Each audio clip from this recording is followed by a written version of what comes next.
she were to get an apology, she would step back and not ask for you to prosecute? There was no deal where we're going to drop charges in exchange for an apology. But as I said earlier, in a case like this, we do encourage an apology. We think it's a good idea. And I think that had an apology been given at the beginning of all this, we could have avoided the whole criminal justice process for this matter. Has there been an apology since that you're aware of? Well, I know that they were working on one, and they showed me a draft of an apology. I don't know the attorneys for the defendant. Can you tell us what it said? I would be paraphrasing it, but it was a short apology, and it's up to them to reach out to Ms. Fields and send it to her. When did they show you that? Do you remember? It's Earlier recently. Earlier this week. Did you speak to Ms. Fields as part of your investigation? Absolutely. At some length, I mean? Yes. I spoke with Mrs. Fields on 3 occasions. Adriana, Terry Parker with Channel 25. When you saw the photograph of Ms. Fields' bruises, did it appear to you that they were from the incident in question? Well, the initial photos that we received were a couple of days old because it was a delayed reporting, obviously. And when I met with the detective in my office afterwards, I asked him to reach out to see if he could obtain a photograph that would have been taken more closer in time. And she had taken a photograph on her iPhone that same evening, and there was really nothing there. So it was an investigation that I wanted him to do just to make it a more thorough and complete investigation. But the photographs that we have from her, from actually the Jupiter Police Department, do show bruising. But, you know, it wasn't anything that was anything remotely close to what we got from her the actual night that it happened. Her phone did not show any? Her phone did not show any bruising, no. It wasn't until the photographs that the detective would have picked up a couple of days later. But that's just a quality of photo issue. That's not that there was no injury. Well, that could be what happens when someone's bruised, you know. But the bruise comes up later. Exactly. Okay. Yes, Ed Scott, WFOR Miami. Can you talk about that protective bubble that we see in the memo here, and kind of what you say that she did, that got kind of getting into that bubble there? You know, we have a video, the full video, and I think you may have it, but we haven't. I think, Brian, are we going to be showing that afterwards? Yeah, we're going to show you the video, the full video afterwards, and I think you'll be able to see for yourself what we mean by it. If you could explain, though, what your findings were with watching that video. Well, the press was directed toward the back. There's this bubble, and she makes her way beyond the press area and gets right next to Mr. Trump and actually makes slight contact with Mr. Trump. And you can see that he sort of recoils, and that's when Mr. Lewandowski comes and grabs her arm. Mr. State Attorney, would you say because of that, in your opinion, Donald Trump has a legitimate claim for simple battery? Well, it's our belief that what we saw in the video, that any contact was incidental, and that is not contemplated under the simple battery statute, which requires an intentional and unwanted touching. George? How common is it for a police agency to file a misdemeanor battery charge like this and your office to decline to prosecute it? It happens. It's not that uncommon.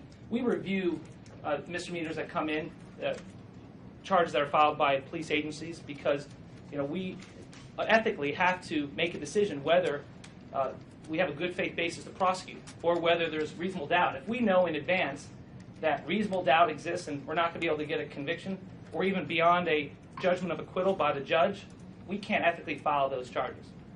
So, I mean, what would you guess, 10% of the time, half the time? How often is it that a police agency brings a charge like that and you guys decline to prosecute? Oh, it's often. I mean, we have a domestic violence unit where we review domestic batteries all the time.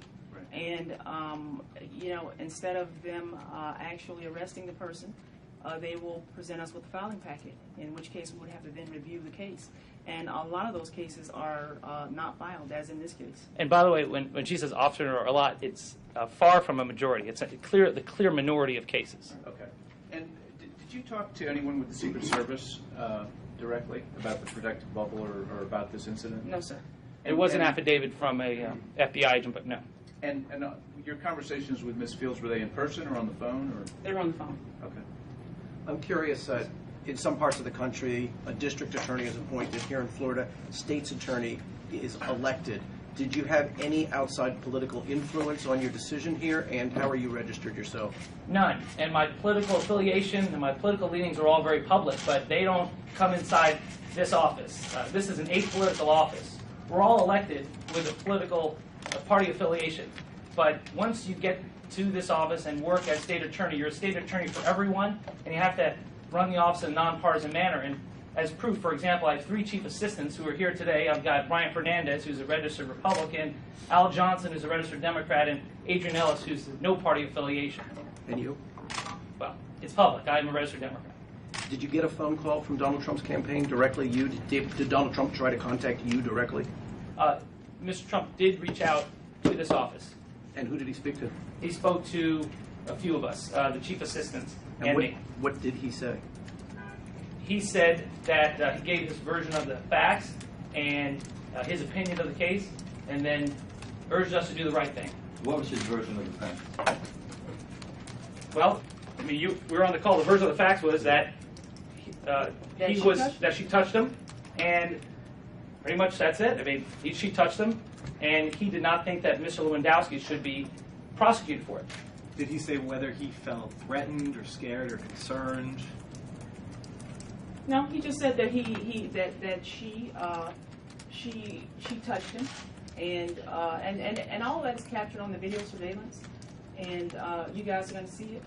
So it was quite evident. Did the campaign willingly give up the videotape, or did you have to twist their arm to get it? The Jupiter Police Department had the videotape, so we just got it from Jupiter. When was the call from Mr. Trump, approximately? A couple weeks ago. Did he make any, I suppose, threat at all that he was thinking of filing a charge against her? I don't remember any such threat. I can tell you that the conversation we had with Mr. Trump had no bearing upon our final decision in this case. Just like I said earlier about the existence or non-existence of an apology letter had no bearing on our decision in this case. What did have the sole bearing on our decision to the facts of this case and the law. Because this is a state with such open records, were there any notes or stenographer taken during that conversation, if it was on a speakerphone or on a phone, so that we can make a request for those notes of what Donald Trump had to say? I don't believe there were any notes taken, but if there were, anything subject to sunshine law will be available to all of you. Was it a conference call? I mean, you spoke to several people at once, or individually? Correct. Okay. Correct. Got a conference call. Can you, as a longtime person in politics here locally, can you describe your relationship with Mr. Trump, how well you know him, and what type of events are...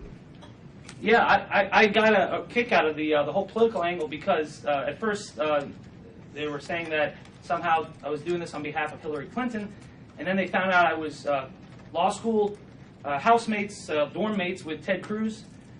He and I actually shared a bathroom first year of law school. I assure you had no impact upon our decision. I knew Marco Rubio in the Florida legislature, and I have met Mr. Trump on a few occasions. I've been to Mar-a-Lago. Last time I was there were 800 others there, so it's not quite a private setting. I do, the fact that I have a relationship with several of the people who are running for president has no bearing upon our decision in this case. Our decision was made solely on the facts, solely on the evidence, and solely on the law. What law school was that? Where you shared a room or bathroom, I guess? With it was Harvard Law School, and it was Hastings Hall. And I had a reporter call me to question me a couple weeks ago that somehow that was the reason why I did this. And he asked me when was the last time I spoke to Ted Cruz, and I believe it was my third year of law school, which would have been about 20 years ago.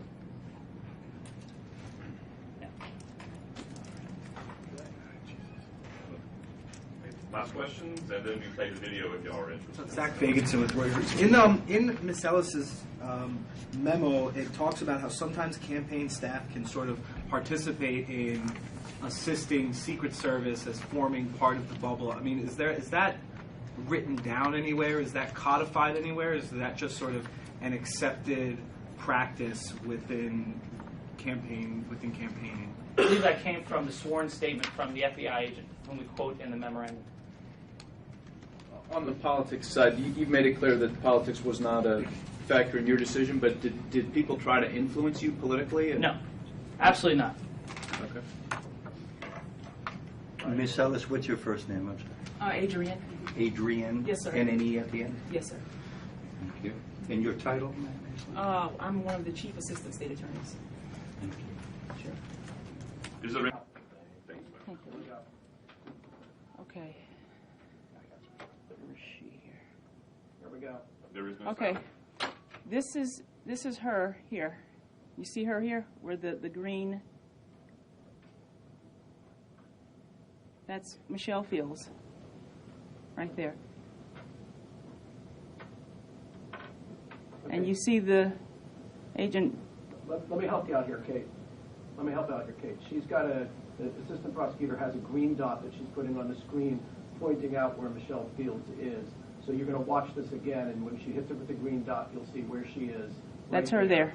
And this is where she's in the back of the room. You can see the whole protective bubble thing as it unfolds.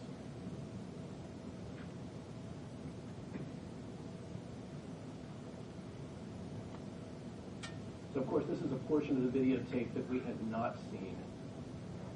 Okay, so basically all media has been directed to the back of the ballroom, as we indicated earlier, for the most part.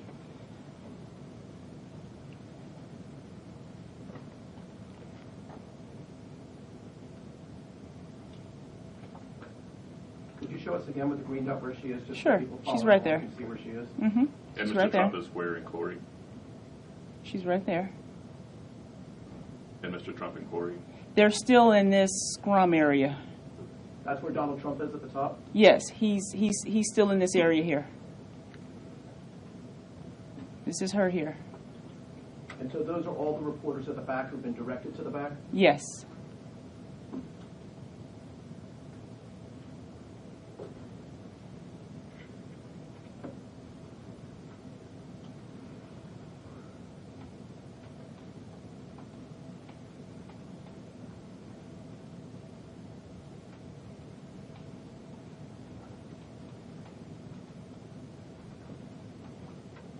Okay, now she's Show me walking. where Donald Trump is This again is on the her. picture. She's moving.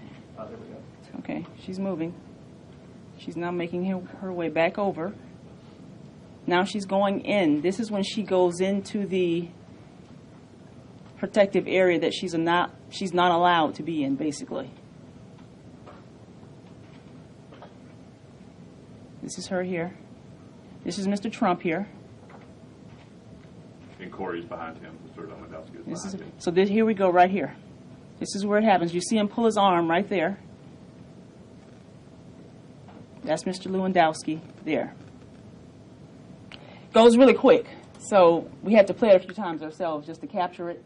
But you can see where when she gets next to him, she touches him, and you see Mr. Trump recoil his arm like that. And that is the point in which Mr. Lewandowski reaches in, because from his vantage point, he is directly in that area where he can see her arm touching Mr. Trump. And he then reaches in and he grabs her arm to pull her to the side. Did the And fact that she touched him first have any bearing on this office's decision not to charge Lewandowski with touching her? No. The fact that she touched him. The fact that she touched him first. The fact that she touched Trump Oh yeah. have anything to do with the fact that, okay, I mean, that The has a direct bearing on the fact that you're not charging Lewandowski with touching her. We're not charging him because he was reacting to what he perceived as a potential threat to someone that he is in charge of protecting, so to The speak. technical term is defense of others. When you look at the full video The here, defense of and you others. see that Oh, she is that steps the away from term? where the other reporters are and goes down to the bottom left part of the screen and then works her way up along the side. Did you ever ask her whether she was attempting to circumvent the reporter area where she was and that her intent was to somehow slip in there? No, I asked her. She, my conversation with her was basically that she, did not touch Mr. Trump. And She said that to you. Yes, that she did not touch Mr. Trump. And that's not what we see captured on the video. Can you show us again how that happened? You just sort of acted it out a moment ago. You said she approached Mr. Trump, and what happened? What happens is they're walking along. She goes into what this area, which is called the protective bubble. She goes into that area, and she gets along what would be his right side, and she's walking directly alongside him. And it's this hand, her left hand, that we were able to capture that touches him. When she touches him, you see him recoil his right arm like this away. And based on the position where Mr. Lewandowski was standing, his vantage point would have been such that he could see that. So in his mind, it's reasonable to believe that he had just witnessed, observed a touching, or her trying to grab onto Mr. Trump in some respect. And he then reaches in and he pulls her away from an area in which she was not supposed to be in to begin with. Does it have any bearing that there was somebody in between her and, or excuse me, between Mr. Lewandowski and Mr. Trump, that he had to sort of reach over somebody? I mean, he wasn't necessarily the first line of defense there, technically, correct? I mean, does that have any sort of legal bearing? It's not like he was right next to Mr. No, Trump. because his vantage point, he was close enough to where he could see, and if you were to see still photos, you could see him looking directly at that point in which she touches him. So he was close enough to where he could see that. Now, as I stated in my memo, you know, if there really was, if he really felt that, you know, he didn't have, that this is something that shouldn't have happened, so to speak, he could have gotten the other agent's attention.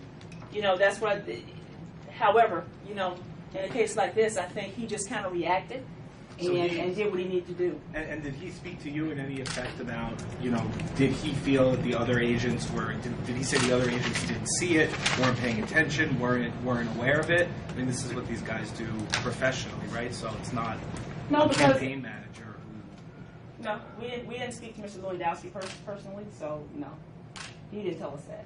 You do last question, so we don't mind. So, as well. When you saw Ms. Fields touch Mr. Trump, did that look intentional or accidental? It looked incidental. What does that mean? It looked as though it's kind of like if you are, if you need to get past someone and you're walking and you may do like this to kind of move them out of the way a little bit. So it's just kind of like an incidental touching. But yet she was apparently trying to get his attention. So wouldn't that imply that her touching his arm would be deliberate? Well, legally we wouldn't call it that. Incidental. But she didn't grab it. As far as we can tell, she didn't grab the arm. No. Can you show it one more time? Sure. Who was closer, Lewandowski or the Secret Service? Does it matter where we started from? Do you need to start from the beginning? It's good. Bless you. Is the lights over there, Al? Please.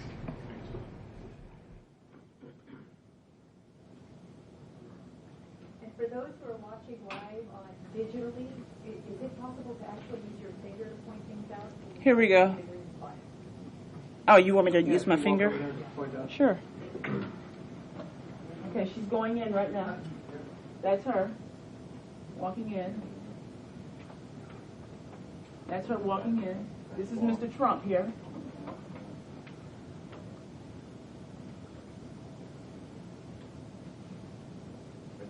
Here we go, right here.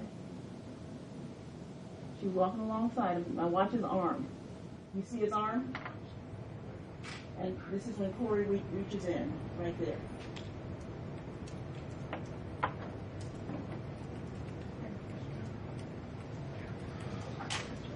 Would you say this is the most closely looked at and examined simple battery that you have checked out?